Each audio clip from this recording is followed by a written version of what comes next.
What pushes a nation to the brink to actually go to war with itself? Today, we're going to dive into that. We're looking back at this series of escalating conflicts and really the political failures that made the American Civil War pretty much inevitable. So let's start with this phrase right here, our peculiar institution. It's a strange one, right? Well, back in the 19th century, that was the unsettling, kind of coded way of talking about slavery.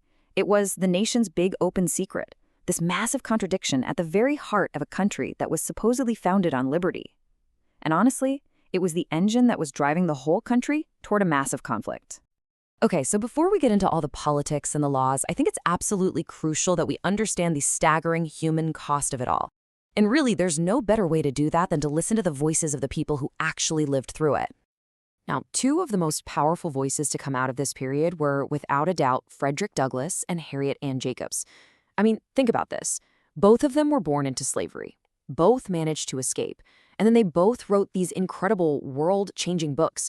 Their narratives just blew the lid off the brutal reality of what was happening every single day, exposing it to a public that, for the most part, was trying really hard to just look the other way.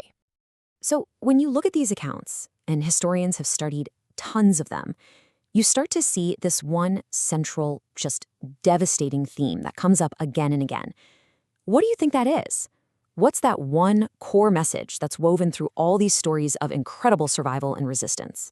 It's one word, dehumanization, the systematic, totally calculated stripping away of everything that makes you, you.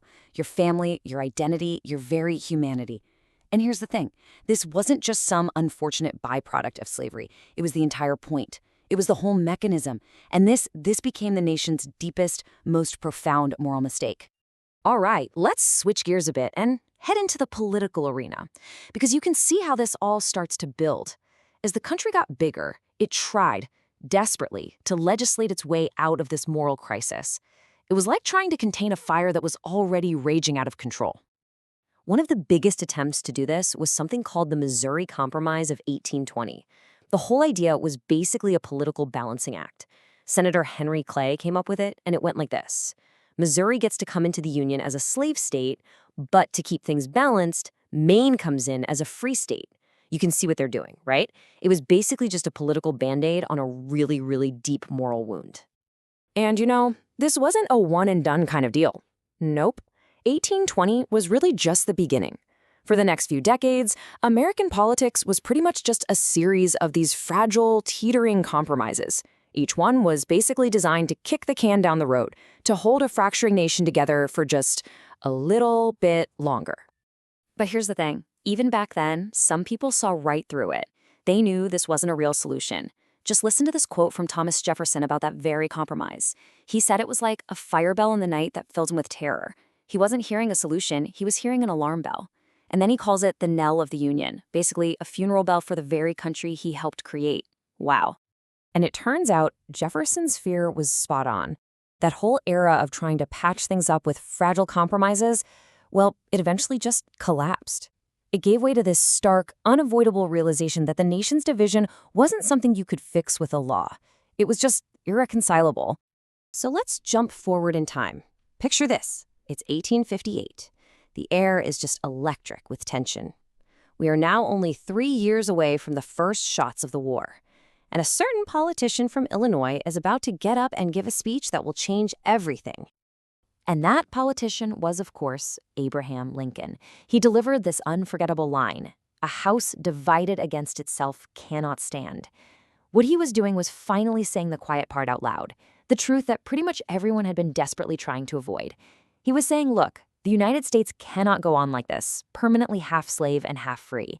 It's impossible. One vision for what this country is supposed to be has to win out. And that declaration, that was basically the point of no return. The idea that the House could not stand as it was, that signaled the end of compromise. The division Lincoln was talking about was about to lead to that exact consequence Jefferson had been terrified of all those years ago. That funeral bell, it was about to ring.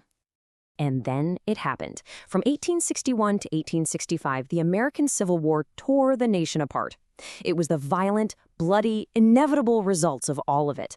Decades of failed compromises, a deep moral conflict that was never resolved, and a fundamental refusal to correct a foundational mistake. But you see, the story doesn't just end when the war does. Not even close. In the immediate aftermath, a whole new chapter of control and oppression began. Southern states started passing what were known as the Black Codes. These were a whole new set of laws specifically designed to crush the freedom of newly emancipated African Americans and essentially force them right back into a system of cheap, coerced labor. And all of this brings us to one last, really crucial question. The war was over, yes. Slavery as a legal institution was abolished. But when you look at what came next, the Black Codes, then Jim Crow, the whole long struggle for civil rights that continues today, you have to ask yourself, was that fundamental mistake, the mistake of dehumanization, ever truly corrected? Or did it just change its shape? Something to think about.